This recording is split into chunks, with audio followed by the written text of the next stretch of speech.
Hey guys, Gareth here, and today I want to talk about herniated and bulging discs and whether you can train when you're suffering with them.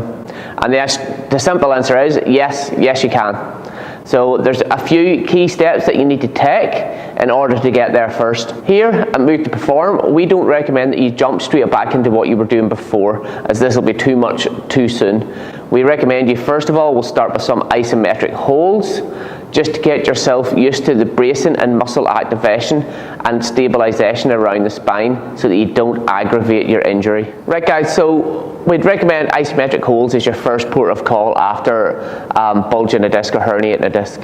So what we're going to do first of all is we're going to lie down on our back on the floor. So you're going to keep your feet as close to your bum as you can, and then you're going to cross one leg. So it doesn't matter where it is, it can be here, it can be naturally out here. The position of this leg doesn't really matter. But what we're going to do is we're going to keep the ankle nice and secure here on the other leg, and you're going to brace against the knee with your hand. So it doesn't matter, again, either straight arm or bent arm, either way it's fine. But you're just going to brace it, and then you're just going to gently push that knee into the hand. So you're going to brace the core, you're going to use the hip muscles to really just give that a gentle push, and you can build up the intensity over time. So this is just reintroducing muscle activation, muscle control, and a little bit of tension in and around the spine. Just relax and contract for about 10 seconds each, and do it on both legs. So you'll do one side and then the other. So again, about 10 seconds. So there you have it, that's the first exercise. Give that a go, especially if the injury is relatively recent and you haven't yet started back into exercising. Next, we recommend you find movements you can do. So good alternatives. So we wouldn't recommend that you jump straight back into a back squat, for example. So you can still load the lower body and the glutes, and encouraging the bracing of the core and protection of the spine without adding too much compression stress on the spine itself. So I'm going to cover an alternative to standard movement that you would do at the gym, which is squat, and that's obviously something that you can't do if you've herniated your disc or bulged it in any way at all, especially initially. So a good alternative for that is a weighted lunge, but you can just start with a body weight lunge. So what you want to do is you want to stand with your feet directly under your hips, toes pointing forward, nice and neutral position, nice and open. From there you're going to step forward, keeping that foot in line with the hip. You're going to bend your knees so they bend both at 90 degrees. And you're going to just touch the floor very gently. So once you build up past body weight and introduce a little bit of weight, so say 2 dumbbells or kettlebells, obviously light to start with, in each hand, this starts to hit the lower body the exact same way a squat does. Obviously you have to make sure you do both sides, but it will still activate and grow your quads, your glutes and your hamstrings. So you'll still be able to work out your lower body, but without having to load a heavy barbell on your back. We would then recommend that you introduce hinging movements slowly, so build up to things like deadlifts, stiff leg deadlifts, good mornings, anything that involves hinging the upper body. Next up, we've got introducing hinge movements. So this can be a bit of a difficult one because people will instantly go to try and, even with an empty bar, start deadlifting or doing good mornings.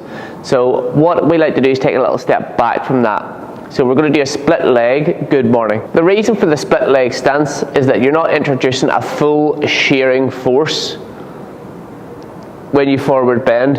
What you're doing is you're having a little bit of weight back in the supporting leg, so it's just a little bit gentler on the spine as you go. You just have to make sure and do both sides. So what we're going to do is we're going to stand on a nice neutral position again, feet directly under the hips. Then you're going to step forward one step and step back one step. So you're in a relatively long lunge. From there you're going to make sure and keep the hips nice and square.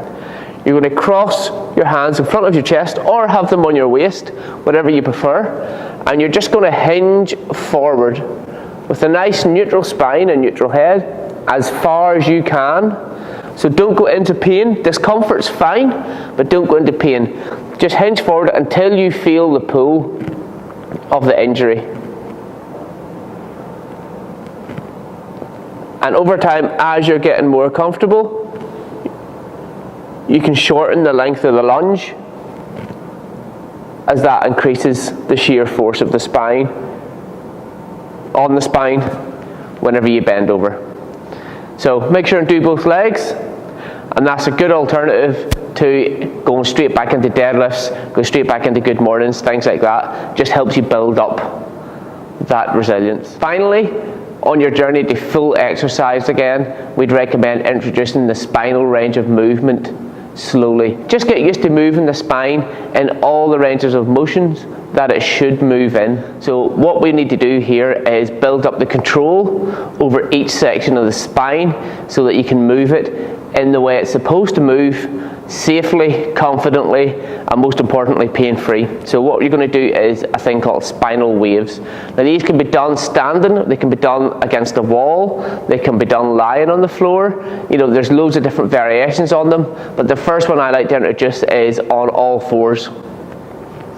So you're going to make a box shape with your knees directly under your hips and your arms directly under your shoulders. From there, you keep your head nice and neutral. Then you're going to posteriorly tuck your pelvis. You're going to tuck your bum under. And that's going to send off a wave that goes up your back, vertebrae by vertebrae, pushing your spine to the roof. And then you're going to reverse it. So the pelvis starts to arch, and it goes to the roof, causing a wave to travel up your back to your head so that your belly button pushes to the floor, and then again it reverses so the pelvis tucks under again, all the way back up to the top of the head.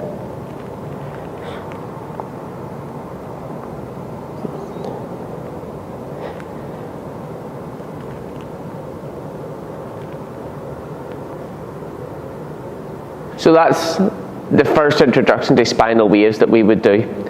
We can then move them rotationally, and then we'll start introducing things like zenith rotations, things like that. But that'll be the first one that you would do. So give that a go. So there you go, guys. That's the 4 steps to get back into training after herniating or bulging a disc.